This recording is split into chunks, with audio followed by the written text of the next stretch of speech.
Previously on cEDH TV, we took a look at the best win rate from experienced players, and I got a really cool comment. I would be very interested in seeing data on the best win rate of commander pilots by inexperienced players rather than experienced players, so I can maybe give a better recommendation for new players. Because in that previous video, we took a look at all the unique players that I have in my data sample. I have 8,792 unique players, and we made an exclusion criteria, only win rate in green and 10 or more tournament entries, which made up 263 unique players. And then we took a look at the win rate of only those players, basically excluding beginner players from the win rate calculation to figure out the best potential commander. And we learned a lot of really cool stuff by that. But now we could basically do the same thing but reversed, looking at only inexperienced players, excluding all the proven good players, to see what commander is performing the better when you don't really know that much about this format in general. So we have a completely new exclusion criteria, maximum 9 tournament entries. From that exclusion criteria we get 8,194 unique players, each with 1 to 9 games each, and a total tournament entries of 16,139. And then if we do that simple calculation over there, you see that each individual player has played 1.9, almost 2 games per player. The experienced good group, the good players, had a 5 games per player. So that's a big difference. So what we truly have here is a population, a sample size with very few games individually. Basically a lot of people who've only played 1 game. So we have a really good sample size to answer the question we're trying to answer. And then looking at all those individual tournament entries, there are actually a lot more than these commanders, but these are some of the bigger commanders, and there's a very high amount of commanders that just see 10 or 5 or just 1 game total. So there's no point in looking into those. We're looking at the ones that actually have a very high sample size here. They're not in a specific order, just grab them one by one. And you can see how many unique decks each one of these commanders have and the win rate of those decks together. So if we make things a little bit easier to see, we have Kinnan on 20% win rate from 1,056 entries. We have Nigella on 22.21 from 554 entries. We have Etali on 19.48 from 159. We have Tyam performing quite bad, 15.41 from 150 entries. Yuriko also on very low performance, 15.77 from 330.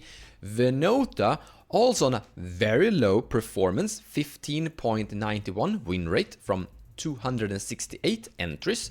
We have Magda doing really good.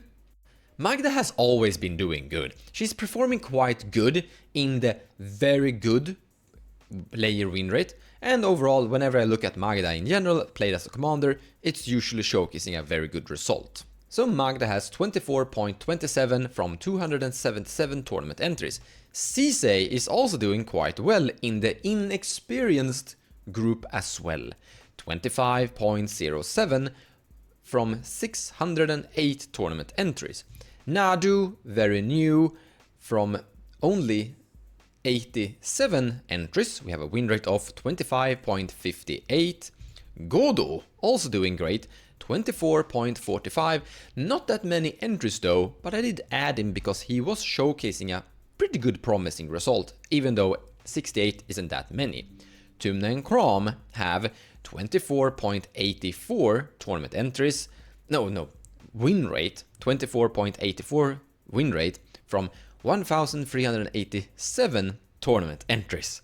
Talion is not doing the best, he's not doing the worst, but he's a little bit lower than the middle ground. 18.36 from 335 tournament entries.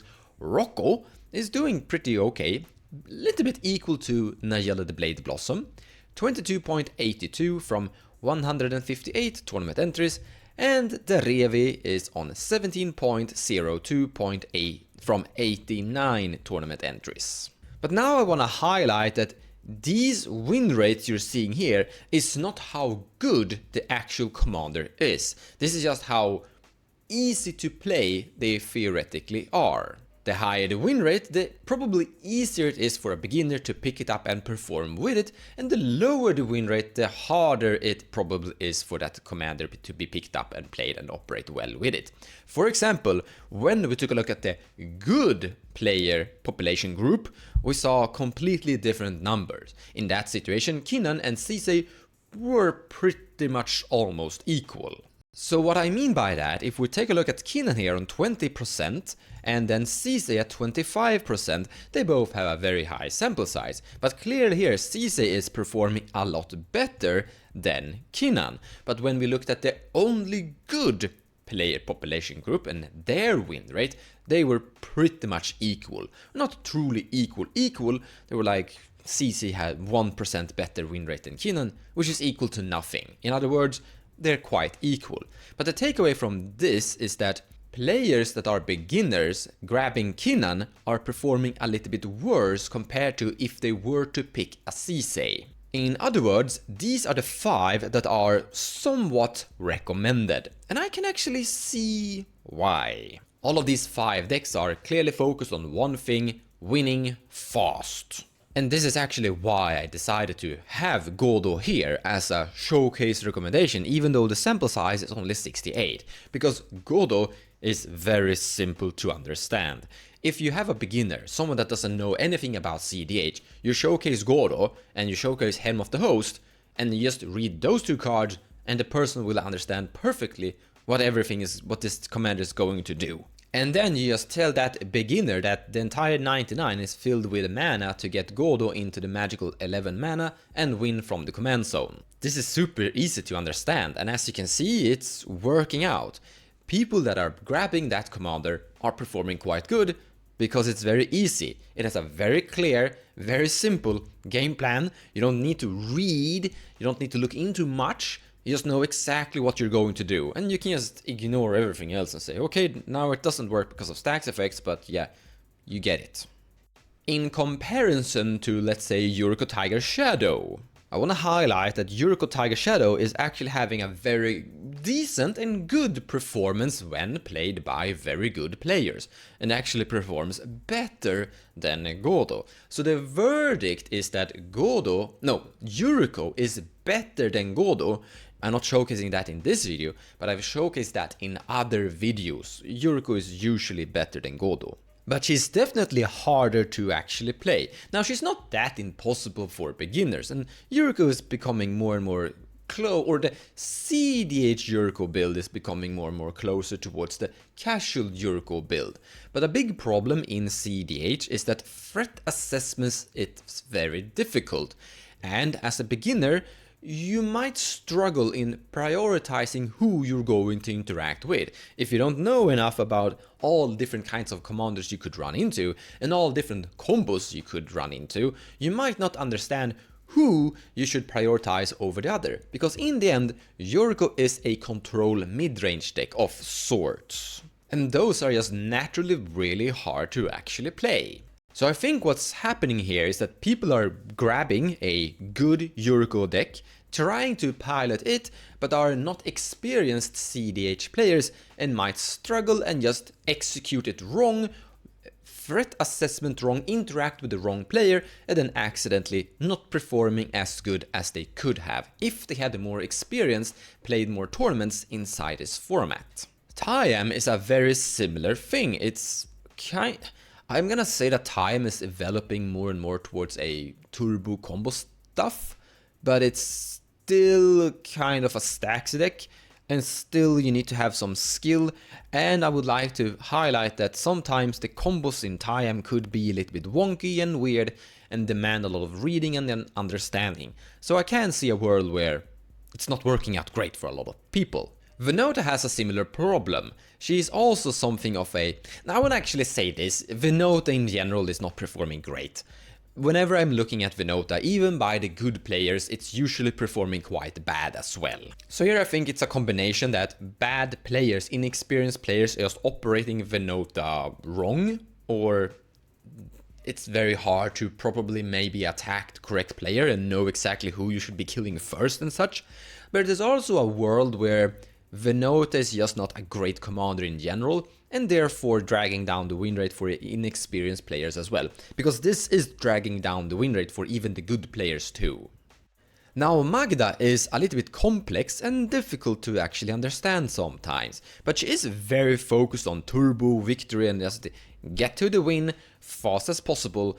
Now you do need to read Magda and a bunch of cards inside her 99 a little bit more compared to Godo, but once you've basically done your homework, she's not that tricky to actually understand in the end. She's more complex than Godo, but still, she isn't impossible. Also, she's actually quite strong. Whenever I'm looking at Magda in general, the performance is quite good. So I think it's a combination of both being quite simple to understand, or well, there's a level to it, but also the commander in general is actually performing quite well. cEDH is somewhat similar to this. She's becoming more and more turbo combo focused, she's moving more and more away from mid-range and control and stacks and stuff like that, and becoming more focused on performing your combo victory as fast as possible. And once you've done your overall reading on her, she's doing quite fairly okay. I want to point out though that in general, cEDH is usually played by some very experienced player, so I'm gonna criticize my own data here, and I think that the 608 here aren't really only beginners. I think there are some cEDH pseudo veterans in there, kinda. I want to mention Talion, the Kindly Lord, as well. This is a commander that in general performs quite weak whenever I'm looking at it in general. So I think that the win rate here is being dragged down by that as well.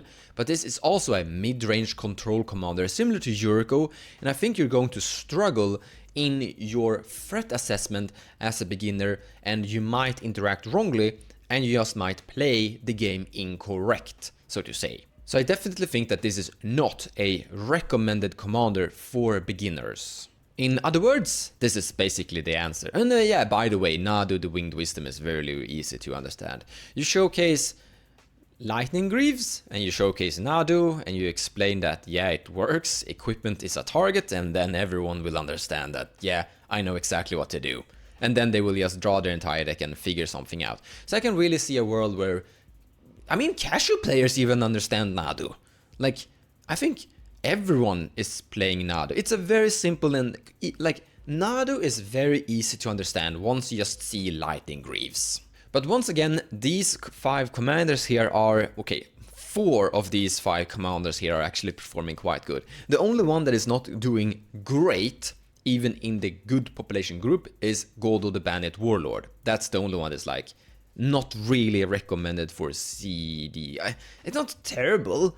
It's actually doing some pretty good job sometimes, even in the good player group, but it's definitely worse compared to the other 4. cEDH is doing great, Nadu is doing great, Magda is doing great, and Tymna Krom are also great commanders in general. But besides being great, they are also easy to understand and easy to pick up apparently for beginners in general. I hope this gives you some insight on what commanders to recommend to beginners.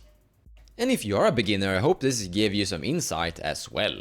I want to highlight that a lot of these commanders we looked at inside this video with lower win rate like Kinnan, etc. are actually quite strong. What this video is showcasing is more how good they are using win rate to kinda see what inexperienced players are performing better with. Regardless, thank you so much for watching, and I'll see you guys in the next one.